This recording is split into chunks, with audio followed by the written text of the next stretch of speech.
evening. It's my pleasure to welcome Kunibert Raffer here. Kuni is Associate Professor at the University of Vienna in economics.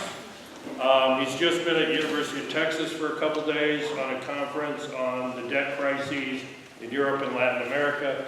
Tonight he's going to speak to us about the debt crises in Europe. He advises governments around the world and advises the EU. So we're really fortunate to have him. He actually flies back to Vienna tomorrow. So thank you all for coming, and let's welcome Kuni.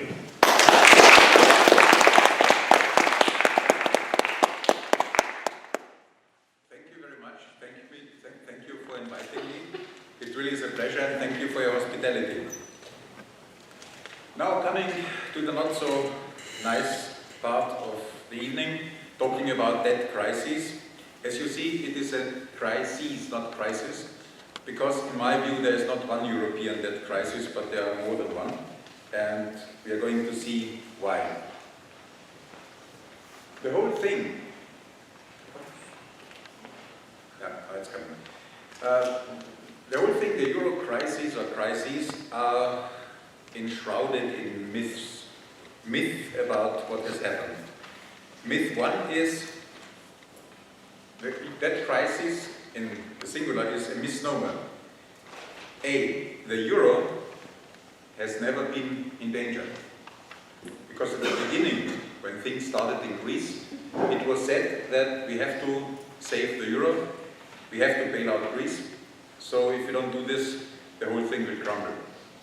Now what I always say is we had, or you had rather than we, a state in your country where a former Austrian, he later went to Hollywood, was a governor that wasn't always able to pay all its debts, and the US is still existing. Dollar, I understand, is still there. I have some in my pocket, so I hope it's still valid. So the whole talking about we have to save the euro was basically wrong. Second, there is not one but two types of crisis. You have the crisis in Greece, which I would call a crisis like Latin America in the 1980s. What do I mean by that? Very simple. In Latin America in the 80s and in Greece, the government borrowed. The government could not pay its own debts. And this is one type of crisis. The second type are countries like Ireland, Spain, Iceland, or the Asian crisis in the 1990s, and Chile. Chile forgotten nowadays, but in 1982. In that case, the government's finances were absolutely fine. In fact, Spain and Ireland had a better relation debt to GDP than Germany. But then, private banks amassed debts and went bankrupt, and when they went belly up, the government came in and paid out all the creditors, made them whole, socialized debts, so to say. Iceland, you see, is in another color for two reasons. Iceland is not a EU country, and second, Iceland has had a totally different way of managing the crisis. Second wrong point, the insolvency, the non-payment of one single member of the Eurozone would practically be impossible. It had to be avoided. Now this is something we don't talk about any longer, because in Greece you had two haircuts for the private sector. The one not voluntarily, the second, if you wish, voluntarily. You had it in Cyprus, you had it in Spain. So this myth of the euro crisis had practically abolished itself. Then breaking the law was the only way out. What is meant by breaking the law? By breaking the law, I mean that you had to violate the obligation of the treaty that you are not allowed to bail out another one of your member countries. Now, this is, as we will see, very clearly written into the treaty, but together with the other myths, the euro breaks down, the EU breaks down, insolvency has to be avoided at any cost. It is another myth that this was the only thing which one could do. Now, as you see, I'm one who thinks so, but not everyone thinks so. For instance, the Court of Justice of the EU, very much of the EU, thinks that that is okay if you make a bailout with strong conditions. But if we look at the text of Article 125 of the Lisbon Treaty, it has now another name, Treaty of the Functioning of the EU, it's absolutely clear. It says, shall not, under no circumstances, and there is no, well, it's okay if you have any strong conditions. With or without conditions, it is not allowed. And therefore, unfortunately, in my view, the Court of Justice of the EU itself did not really comply with the law. What could have been done, and would have been needed if you read the text again of Article 125, would be a rule of law based sovereign insolvency. And of course I have my own model, therefore I have a certain preference for it, which is practically an emulation of the US Chapter 9. I'll come back to this at the end, so I'm just announcing it here at the moment to create suspense, if you wish. And this would of course have been the preferred rule of law type way of solving it. Of course, there's another way to solve it. You could just have had a haircut without any model, without anything else, but Greece, for instance, not paying half of what it was due. But this, of course, is not such an elegant and nice thing. Now, what happened, unfortunately, is that the official sector came in and lent massively to Greece, and also to the other countries.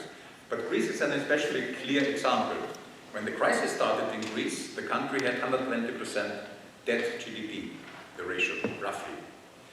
Now, they are about 180% after all 5 years. And the IMF, in its latest publication, said they believe that very soon it will be 200%. So you see, the rescue operation was not really a sounding success, so to say. There is another monetary union, which you know better than I. Yes, they have the dollar, not the euro. And there you also have a no bailout clause, the 11th Amendment, which has always been obeyed and which has never been violated. The EU had, or should have, taken here the US as an example, which unfortunately they didn't. Now, what was the reaction of the EU to the crisis, when the crisis broke? And I had the privilege of being present, incidentally, in Texas, at the University of Austin, where things start to happen, or I think that's the slogan. In this case, really so, where Monsieur Yves Le Terme, in his days, he was Prime Minister of Belgium, and as such, he was the president of the European Council. In his keynote address, told us what had happened when the crisis broke. People like Mrs. Merkel and Mr. Sarkozy were sitting together and being afraid. Now, this is a result you could have had with less payment per head than these guys are receiving. And then he was questioned about the no bailout clause by a particularly bad guy, whom you have the pleasure of seeing today. The question was, don't you think that the law had been violated by bailing out Greece? And he said, as you can read here, that he was of this opinion that what was literally in the law had been violated a bit. I don't know how you violate a bit, but anyway, it was not left unscathed. And he also said the terror, the fear they were exposed to was so big that they wouldn't even think of talking about making or proposing a haircut for the private sector. The abbreviation PSI means private sector involvement. That sounds very nice. What it means is a haircut, I mean you lose money. But politicians always have very nicer words than that. And therefore, they were particularly afraid of the Asians. What do you guess why? It's very simple. Geographically, the exchanges open first in Asia, because the day starts there. So the first reactions from the markets would have been from the Asian markets. And I have here, if you are interested, you can also Google it, but if you're interested, the address in the internet, it was, as I said, 2 years ago in the conference in Austin, Texas, where Mr. Leterme had been speaking. Now, how did it work out in Ireland? Ireland is a bit less known than, for instance, Greece. You know, Greece is much more in the papers. And in Ireland, the claims on the Irish banking system were about 4 times GDP. I'm here quoting from a very well-done paper by Barry Eichengreen, who is about to publish it now at the moment. And the second, bank officers had little practical experience with risk management and lacked internal controls and accountability. Might sound familiar to some people in this country. The IMF, of course, saw it differently. Article 4 consultation means the IMF is regularly visiting its member countries and looking at their economies, pursuant to Article 4 of its statutes. That's why it's called like this. And when they analyzed, so to say, Ireland, they were quite happy about the high professionalism, the high degree of arm's length transactions, etc. in Ireland, which apparently was a fact the IMF could see at that time, but which did not turn out to be totally true. There was a controversy whether to let those face the losses that were the owners of the banks, if I translate this to normal English. And interestingly, the IMF favored a haircut for the owners of the banks, for the senior creditors, etc. As you would normally in the case of an insolvency, 50%, which is quite something. The government of Ireland, and it might not have been difficult to do that, was easy to be convinced by the IMF, but the EU put down its foot and said, no, we will not allow this. Ireland has to guarantee each and every single cent of these claims. They have to let to bail out, those who normally, according to economic criteria, would have had to face the losses. And the absence of this burden sharing, that the whole burden was put onto the taxpayers, in the view of Eichengreen, and I see it as he does, is one of the problems in Ireland. The Irish feel they had been overcharged, they had been forced to take up debts which were not literally their debts, but other people's debt, and in particular debts owed to European banks from other European countries, notably German and French banks. The problem for Ireland, Eichengreen writes again, was based on overly optimistic assumptions. This is something the IMF always does. When a crisis breaks, they make projections how the evolution of the GDP, of exports and so on will be in the near future. And they are always what they themselves call in their publications over-optimistic. So they were in Ireland, and so they were in Greece. By the way, I regret to have cut this out because of lack of space, but there's a wonderful graph on Greece where you see the first projection for GDP over time was going up like this. The second was then slightly, but still going up. At the end, they ended up like this. Like a Texan saddle, more or less. And within, from one year to the next, so to say, these dramatic changes were occurring. Yeah, senior creditors did not contribute to the banking sector resolution in Ireland, and there was a blanket guarantee by the government. The Irish are paying for this too. And the reason was a concern about cross-border effects, spillovers, as I said, German banks and French banks. Incidentally, the head of the European Central Bank in those days was a certain Monsieur Trichet. As you can guess, he was from one of the two countries that would have been most severely affected, or whose banks would have been most severely affected in the case that there would not have been a bailout by the Irish. Many in Ireland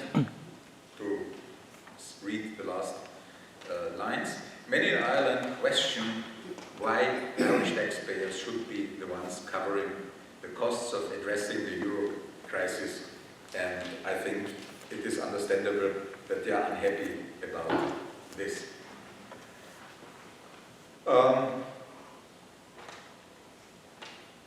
Now you see an expression which you might not know, systemic exemption clause. What does it mean? It was invented in the case of Greece, because in the case of Greece the IMF would normally, according to its own statutes, its own norms, etc., not have had the possibility to give money to Greece. So they came up with a new idea. They said Greece might not be a country fitting the norms which we have for helping a country, but it's so systemically important. It's so important if Greece falls, the euro falls, the eurozone falls, Europe falls, whatever. So we have to give money to them. We make an exemption, a systemic exemption in the case of a systemically important country, where of course we cannot do anything else but save the world. And you see the same exemption was also applied in Ireland, and checking whether it really applied or not, especially over time, was done with in a bit of a cavalier fashion. The IMF wrote recently about Ireland, unemployment is now down to under 11%, but the pre-crisis average was less than half. So Ireland is not really yet out of the problem. Or in Spain, unemployment rates are high, GDP is still lower than it was before the crisis, etc.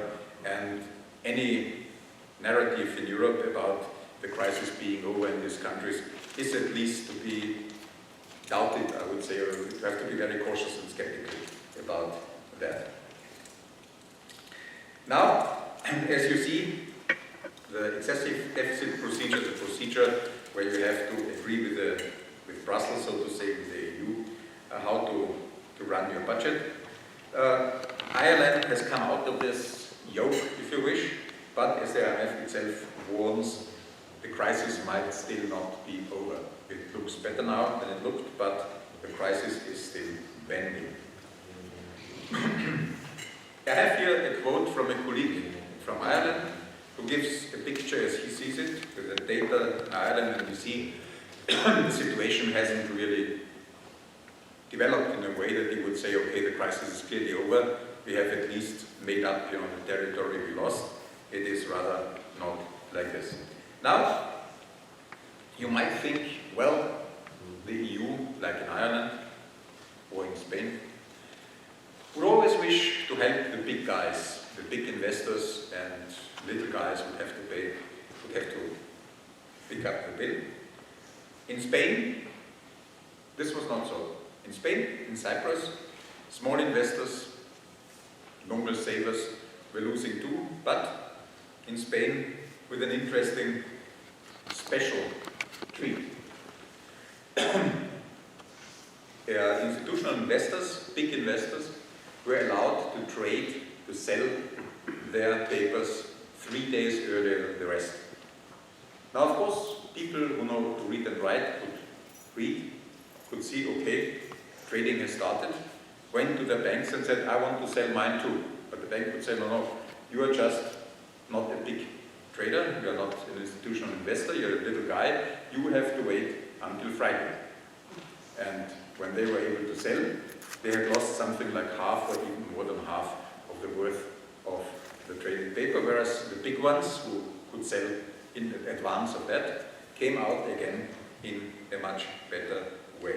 So even that, I think, is an indication that the EU, whenever they bail in, as the expression is, the creditors, they also bail them in a very different way. The big ones and the small ones are not treated equally. Now the question is, if we talk of a rescue program, and Brussels always talks of rescue programs of Ireland, of Greece and so on, how much money is really coming or has come to Greece? You would imagine, if you are rescued, all the benefits are flowing to you. That's why they say you are rescued. But if you look at the money and the flows of money, I have here several estimates. The first and most conservative one is ATTAC, an NGO, that is propagating the Tobin tax and debt cuts and so on. And they could show by going item by item through the accounts that at least 78% went directly to creditors.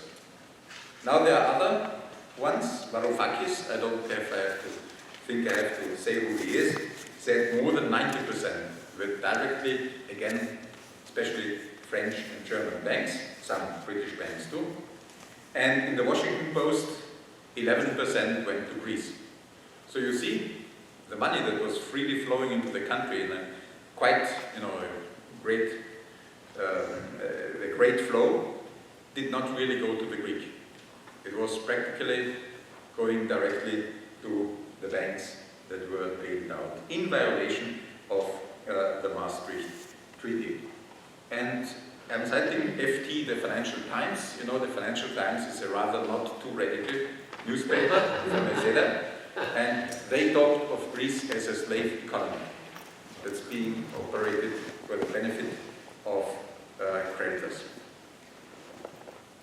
Now the IMF, post festum, as one would say in Latin, after things have happened, after the milk is on the floor, so to say, found out that it would have been better to have a cut in Greece too, but this cut unfortunately could not have happened because the European countries were against earlier debt restructuring, that means haircut, immediate haircut if you wish, because they thought this should not happen, and the IMF, timid as it always behaves, said in that case, if you don't want it, we can't do it. And as you have here the quote, the Euro partner ruled out any restructuring of the debt. So the IMF apparently felt unable to convince them to do anything. Now I have here a few more quotes who benefited from Greece. You see the Telegraph, a rather conservative British newspaper, talking about the vulture funds who had a feast, so to say, on Greece, and who saw this as a great possibility, certainly a great possibility to make money. Vulture funds usually, however you call them, are not the little guy, the Greek people who have to be rescued. In Greece at the moment, you have a forced selling of state property. Now, this is an issue you might be in favor or against. You may say, okay, the state should not operate anything, or should be privately operated. You may say the state should operate certain things, public transport or whatever, and this should not be in private hands. But if you sell at this time in Greece under pressure to sell quickly, then of course the prices you get foreseeably will be well below value. So again, this leads to the fact that some people who can buy cheaply will also get a lot of money out of it, at the cost of the Greek budget, of the Greek people. But this is one of the conditions of the Troika. The Troika are the people who run Greece at the moment. This Troika, you know, is three, always. 3 horses, normally. Could be 3 donkeys in that case, I don't know. But anyway, it's the IMF, it's the European Central Bank, and it is the European Commission. And the second point which Settlemyer and others have commented and criticized is that the haircut, which was forced onto creditors, was excessively sweet. Now you may ask, how can you force a haircut on creditors? Well, Greece could, because in the day of the crisis, and before the crisis of course, more than 90% of the debt of Greece was under Greek law. Now, if you are the debtor and the lawmaker, so to say, you can simply legislate a new obligation law in which you introduce things that are useful to you. For instance, the Greek introduced collective action clauses, so that a majority of creditors, if they voted for, then they could also bind the rest that was voting against. And the Greek used this to enforce the first haircut. But as you see, the cash sweetener was a multiple of the average of many transactions over the history of that crisis, and to the point that Settlemyer and others were afraid that the Greek deal as a precedent might make it difficult if the necessity comes up in another country to negotiate a deal as well, because creditors will expect to get at least as sweet a piece of cake as they have gotten in Greece. The interesting thing is you have neoliberal crisis as a pretext for further enhancing neoliberalism. Why are there neoliberal crises? Because they were caused by deregulation and liberalization. It was liberalized, banks could free of the shackles of norms and regulations, could increase the business volume to the point that that's the most extreme point. In Iceland, 3 banks, I repeat, 3 banks, amassed a volume of 10 times the GDP of the country. This is quite a bit. Imagine what it would be in the USA if 3 banks had 10 times the GDP of the country. And then, of course, these business models, which, as we have seen in the case of Ireland, were not always as well and deliberately done as one would have thought at the beginning, started to crumble, and in came the taxpayer and had to pick up the bill. Now you would think if that is so, then of course you will change the policies, but you wouldn't. And I always refer to Jamie Galbraith in that case. He wrote a book, The Predator State, where he says some group of people were able to handicap, if you take someone prisoner, to take the state prisoner and use the state apparatus to draw out money for themselves. Now the case of Iceland. As I said, it's an interesting case, and as you see, the IMF presented it as a success. Now what did Iceland do? Iceland had the crisis in 2008, and in 2011 they had access to capital markets again. So that is, if you compare Greece, still not having access to capital markets, it's quite an achievement. They had capital controls. I mean, they had all the things which you shouldn't have according to the IMF and according to the EU. They had capital controls, they had referendum, 2 of them, a fiscal policy not tightening during the crisis, at least in the first year of program, no reduction of social expenditure during the crisis, using inbuilt stabilizers, so to say, and this was, in the end, a very successful situation. I don't know whether you see the graph very well, but you see the the blue line above are total social expenditures, and you see they increased in the crisis as percentages of GDP. Of course, GDP fell, meaning that real outlays did not increase. They went back a bit, but it's a totally atypical picture, because normally in all the other crisis countries in Europe, like in Latin America in the 80s, etc., you had social expenditures going down.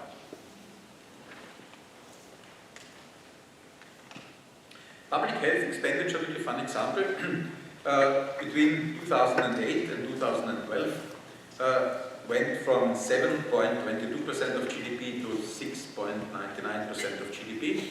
You see, this is just health expenditure, not total social expenditure. It was nearly stable. Not quite stable, but nearly stable in percentages of GDP. I have here a very interesting quote from a report written by the independent expert on debt and human rights. This is the short title of the United Nations. In the whole title are 2 or 3 lines, so I don't remember it and record it at the moment. Who looked into Iceland, invited by the Icelandic government, and so to say checked what had happened in Iceland. And he says, when the economy contracted, in real terms, painful cuts had to be made. People had to work overtime without being paid. People had to take losses in income. But all in all, healthcare, education, etc., were as much as possible preserved by the government. 2007, you see central government debt was much lower than the crisis. You can see the traces of the crisis. It went up to a bit more than 100 in 2030. One reason why it shot up like this was also because about a third had been in foreign currency. So when the Icelandic krona devalued, of course, the debt in its own currency increased as well. Now, in 2010, the Supreme Court determined that foreign currency indexed loans, which Icelandic banks, like in many countries in Europe, had offered to people for buying, for instance, houses, etc., were illegal, meaning the consumers were protected and savings deposits of Icelandic customers were safe. Well, saving should be safe, I think, and also small businesses, small local businesses. They lost something, but they were kept alive by the government. Now, who lost something, you will ask? Well, the bankers.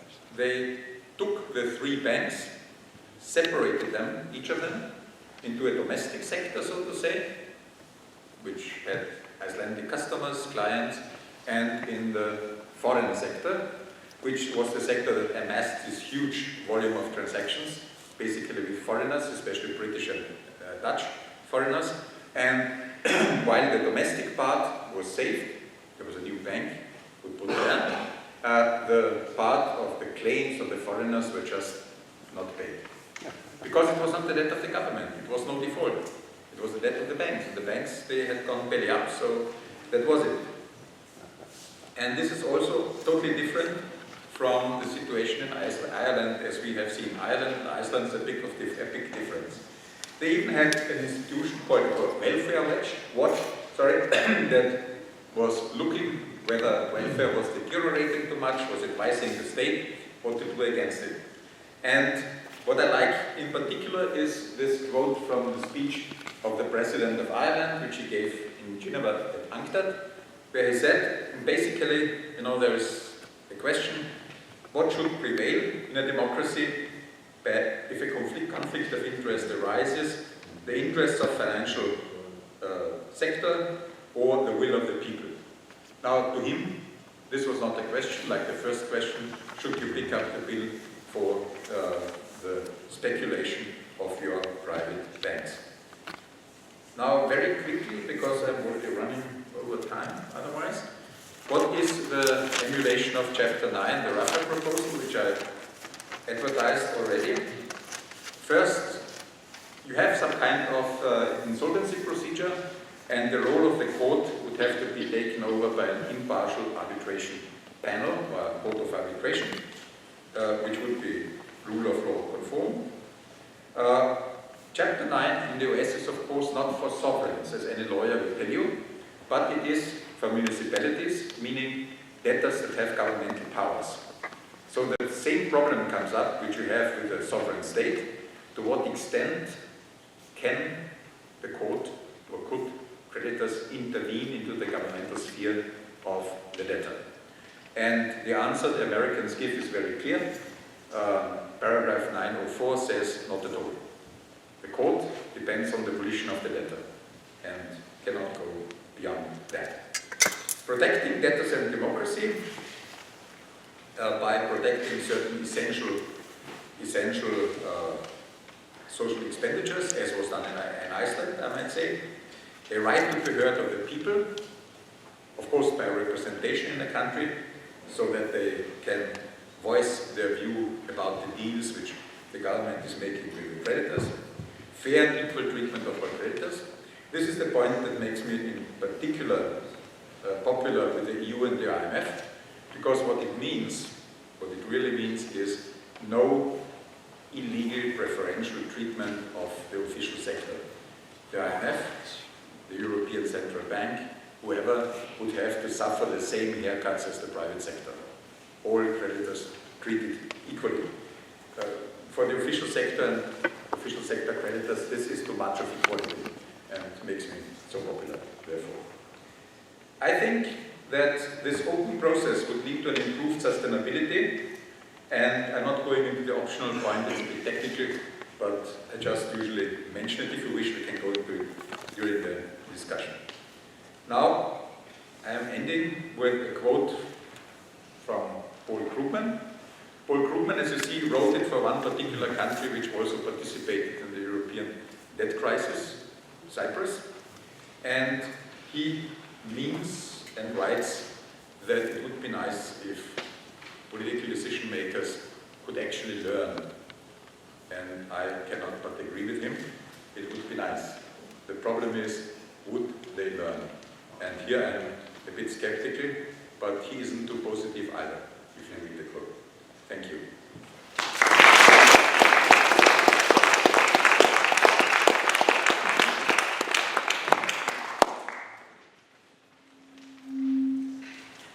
Okay, we have some time for questions. If I can figure out how to turn the mic on. Can I?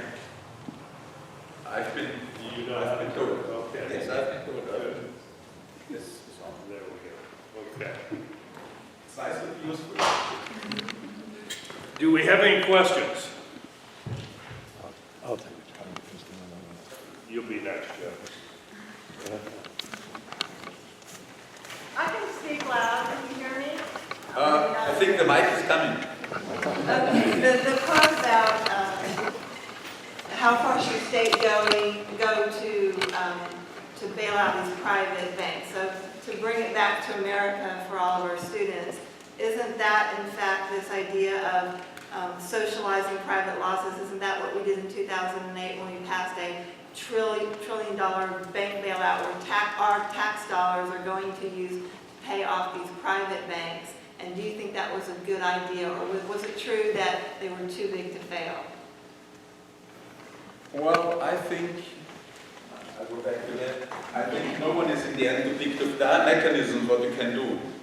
For instance, in Sweden, I mean, Sweden is of course much smaller, but when they had a banking crisis, they were quite radical, intervening into the banking sector.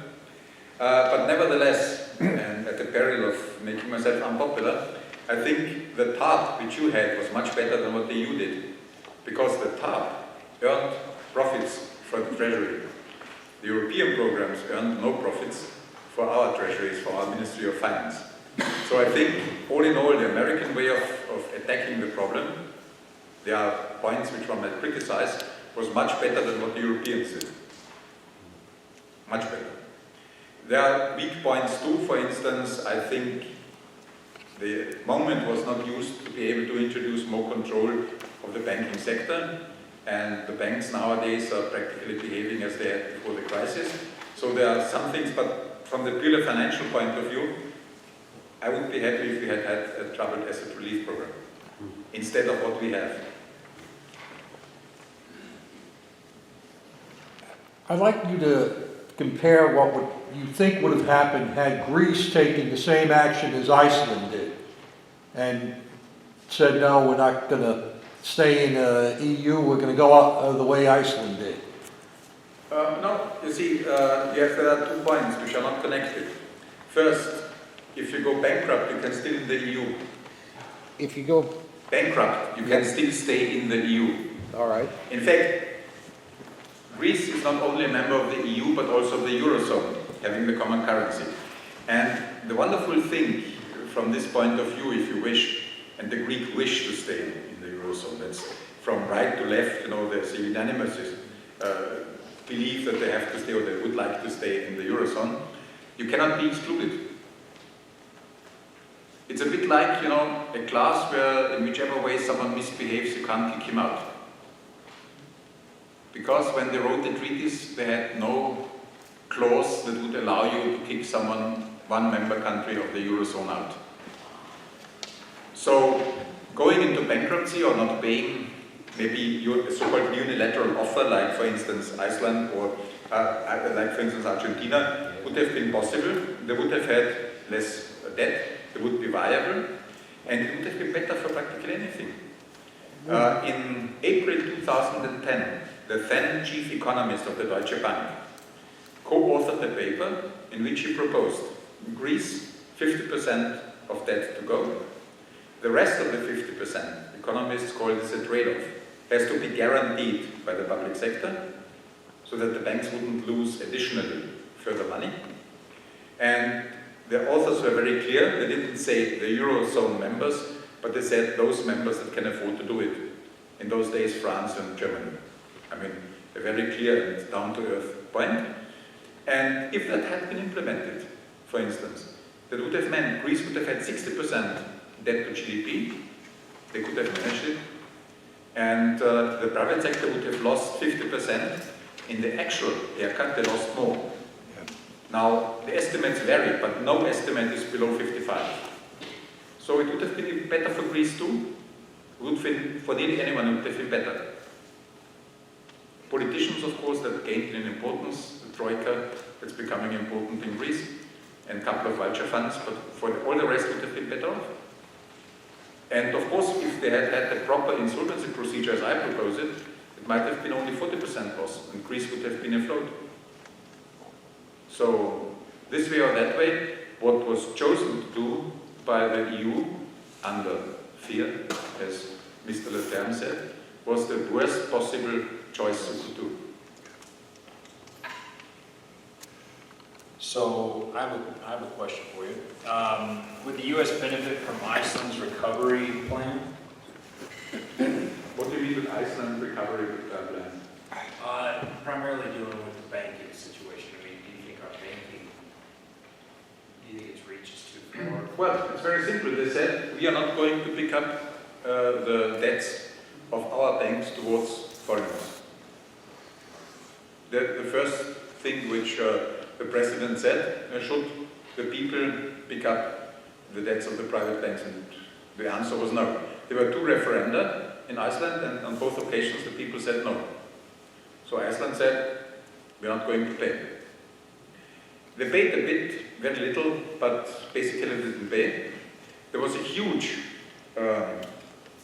storm against Ireland by the Dutch and by the British, to the point, the ridiculous point, the British used the anti-terror legislation because of this banking crisis against Iceland, but they could not extract money.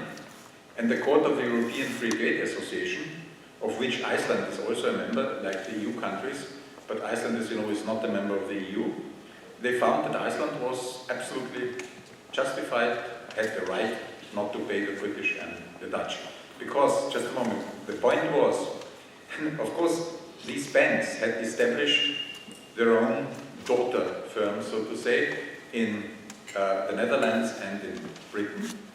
And if you incorporate a firm in a country, then of course the corporation is the corporation of this country, a British or a Dutch corporation. And is therefore covered by the insurance schemes for savers, like FDIC in the States.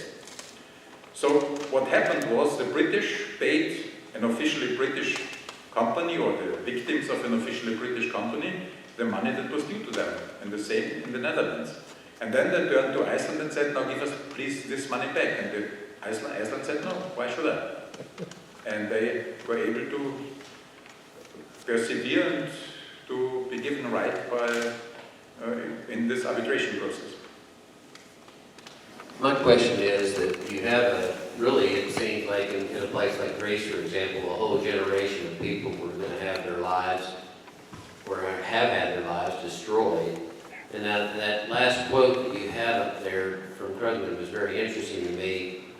Why this vast social experiment, we're watching this take place in Europe, and people aren't learning from it, or politicians aren't learning from it? And is ideology that powerful? I mean, what is preventing the people from saying, well, you know, I need to change my mind. We have new evidence here about what we should do in these situations. Well, it's a good question, but another question is, do politicians really want to learn? Yeah. Because, you see, there is also another agenda, there might be another agenda behind it. Danny Roderick, in the Journal of Economic Literature some years ago, wrote an interesting article on reforms, in which he basically writes, debt crises have been taken as a possibility, seized as a possibility, to do some totally other things, to clear, so to say, away any policy one wouldn't like, whether it was the cause of the crisis or not, to introduce a particular policy which is liked by, say, the IMF, by the European Central Bank, etc. And if you look at it this way, in Europe, then of course you have an explanation. Because the debt crisis is used to make absolutely neoliberal reforms. To cut down the state in Greece, to sell state property at fire sale prices, to introduce totally new legislation, consumer protection, workers' protection, and so on, because you have to do something against the crisis. And in that respect, of course, it's totally irrelevant whether the crisis, to what extent the crisis really is the reason. Now, you could, of course, argue in the case of Greece, the way the government behaved was the cause of the crisis, and this is, of course, right. In the case of Ireland and Spain, it was totally not so. So, in Ireland and in Spain, the EU is fixing something that wasn't broke, because government finances, government behavior was absolutely, from a financial point of view, okay. But even there, you could introduce these reforms. That's why I refer to Cheney and his predator state, that some small groups of people have kidnapped the states and are used as the state and using the apparatus of the state to further their own objectives. If you put it in one word, you can just say greed. Along those lines, did the equity ownership of the banks in Iceland and Ireland change during the process of the creditors getting cut back, or did that stay the same, they get kept whole? No, it was different. And this is why Krugman said Ireland should have done in Iceland, so to say. In Iceland, equity was wiped out. And the domestic part that was saved, went totally into to other owners of the state. But property wasn't there any longer. If 3 banks have 10 times the GDP, then you can net out how much net value still is in this enterprise. I mean, it's very easy, you don't have to calculate. In the case of Ireland, the owners of the banks were kept totally unscathed. I have one question. You said earlier to Professor Kelly's comment that the banks, we didn't use the crisis as a way to re-regulate the banks and control them. And they're back to doing basically what they were doing before the crisis. Does that mean you see a new crisis on the horizon, or the potential for a new crisis? The potential, definitely. But you see, for instance, quantitative easing, so popular with many central banks. The ECB is now letting money flow out at unprecedented volumes, practically at zero interest. I mean, it's very similar. And where is it going? It's not going into the real economy.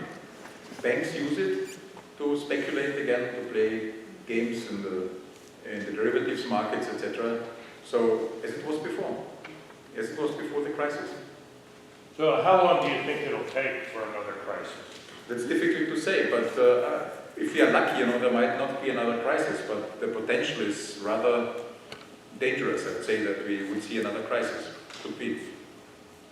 Some have alleged that one of the major problems for the Greek government, there's a deeply rooted practice of tax evasion, and that the collections are visibly low. And what do you think of that allegation, and is Greece unique in this respect? Well, a certain dislike of taxes, I think, is rather universal. But you are right, in Greece it's in particularly great. Historians say it goes back to the days when Greece did not exist yet, and the Greeks were under Ottoman regime, and they didn't want to pay the Turks, so to say, their money.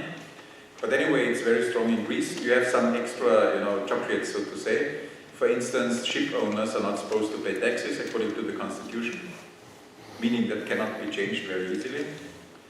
But in this situation, the Greek government made one decision, in my view. If you can't raise the money you need by taxing, or you don't want to for whatever reason, but you can get cheap money, then you get cheap money. And by entering the Eurozone, with falsified data, by the way, as we know, and as the EU knew at that time when they entered, they were happy to have a new member, They could all of a sudden get money at practically very, very cheap interest rates, below market interest rates. The real market interest rate for a real Greek risk would have been much higher, which would of course have reined in the amount of money they would have been able to raise. But within the EU and with the help of the EU, it was easy, because the EU said, basically, any Eurozone member country is no risk. Just fund, no risk. And not only that, when Basel II made some slight changes and said, okay, not every OECD country has a zero risk rate, meaning you don't need to have a single dollar if you, for instance, lend $1 million to this client, because it's such a secure client that you don't need any money underlying, so to say, your claim. But the EU said no, a member of the Eurozone that has debts in its own currency doesn't need to have a capital weight. Otherwise, Greece would have had a very small but a capital weight after Basel II. The EU in a directive changed this back to zero. But not only that, as you know, any bank normally is subject to an excess, to a limit how much you can lend to one single customer. 25%, whatever, it depends a bit on the regulators, on the country where you're in. And this was waived as well by the EU for the Eurozone member countries. So you could, in principle, give billions of trillions or whatever to Greece if you wanted, without having a single euro in that case as a down payment, so to say, as a security in your own pocket. And that, of course, is a totally catastrophic situation, which for Greece was very nice. You know, they could get the money easily, they could get it cheaply. Banks, to some extent, considered Greece as a German risk, meaning no risk, with a Greek interest rate. Now, the Greek interest rate was not very great, but a few basis points, meaning hundreds of percent, more than the German ones, the German bonds you would get. And so they went into Greek papers, which was, of course, good for the Greek government, because it took away the pressure from them that they would have to reform the tax system.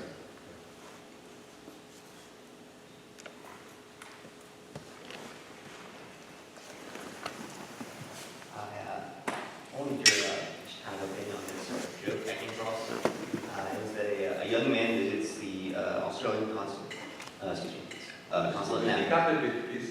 A young man visits the Australian consulate in Athens, and he asks for a work visa. Why do you want to leave Greece? Asks the official. For two reasons, replies the Greek man. First, I am worried that Greece will leave the EU, which will lead to a new poverty and chaos in the country. The official interrupts him and says that this is nonsense. Greece will remain in the EU and submit to financial discipline. Well, responds the Greek colony, this is my second reason. So, how accurate would you kind of view that? As far as, I mean, it was funny, but you know. Well, I think it's a story, but I mean, Greece had a big problem as it comes to government efficiency. For instance, a colleague who was one of the advisors of Papandreou told me the following thing when he came to Greece and he looked into social security files, so to say. They were still in the old way, which, well, most of you, the young ones, wouldn't know, but when I was a student, for instance, in the library, we didn't have a computer, but we had these small cards, you know, one after the other. So if you were looking for a name, whatever, you would go M-A-M-A-N and so on until you were at whatever Manning or so, through the cards, and which means, of course, that what you couldn't do with this system is you couldn't practically check whether all payments were okay, whether, for instance, there were too many people aged more than 100 years in Athens. Because to do that, you would have to go through each and every of these papers, these cards, would have put down the age, etc., address, and then at the end you would have to add up, etc. It's not in a normal, modern administration. You just press a button and out comes the result. So many people in Athens are older than 100 years. Then I could say, well, wait a minute, it's not my experience. When I go through the town, there must be something wrong. We have to check whether these people are really alive still, etc. But you couldn't check it. It was impossible. So the reforms that the Troika demanded from Greece at the beginning were at this time impossible to make, because it didn't have the tools. to check.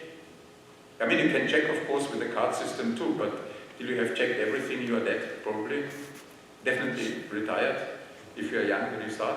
So the first condition would have been to give Greece the possibility to check what was wrong in the system, to give them the modern tools which are needed to analyze, for instance, an administrative system, which they didn't have.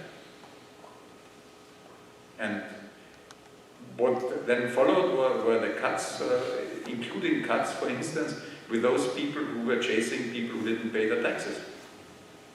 To the point that Greece had a certain amount, I forgot now the precise number, of debts from their non-taxpayers, so to say, the tax sinners, that they couldn't collect because they hadn't got the people to go to the court to do the legal procedures to just seize it.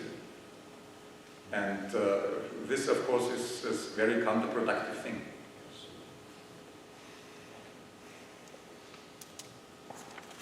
Okay, good. One more? Yeah, just, Greece put 26 bankers in jail recently. Don't you think we could improve our situation by doing the same in the US? Yeah, I think Iceland... I said Greece, Iceland. No, Iceland did it. Iceland had legal procedures even against the Prime Minister and investigations up to the President. Of these people, bankers too, who were involved, and it was checked whether there was any criminal behavior going on, etc. And the Prime Minister was actually indicted. Now the case is not closed yet because he appealed to the European Court of Human Rights. But in Iceland, so to say, the highest court had practically indicted him. But if you're a member in Europe of the European Convention on Human Rights, then anyone who claims that his or her human rights are being violated can go to this court. And that, of course, takes some time, because till this court works on it, so at the moment it's pending still. But in Iceland they did it. Yeah. Also bankers. The 26 bankers are in jail. Yeah, Right? and I think that should have been done somewhere else too. With the derivatives based on phony mortgages in the United States. Well, or for instance, fraudulent loans. Yeah. In the United States, at the time of the savings and loans, this was still done. And now it isn't done. But I forgot how many, I think 600 individuals and 300 entities, SLL entities, were actually taken to court, and most of them were indicted, as far as I recall. But these were the savings and loan crisis, that's Yes. quite some years ago. Yeah. Okay, thank you all for coming this evening. We have sign-in sheets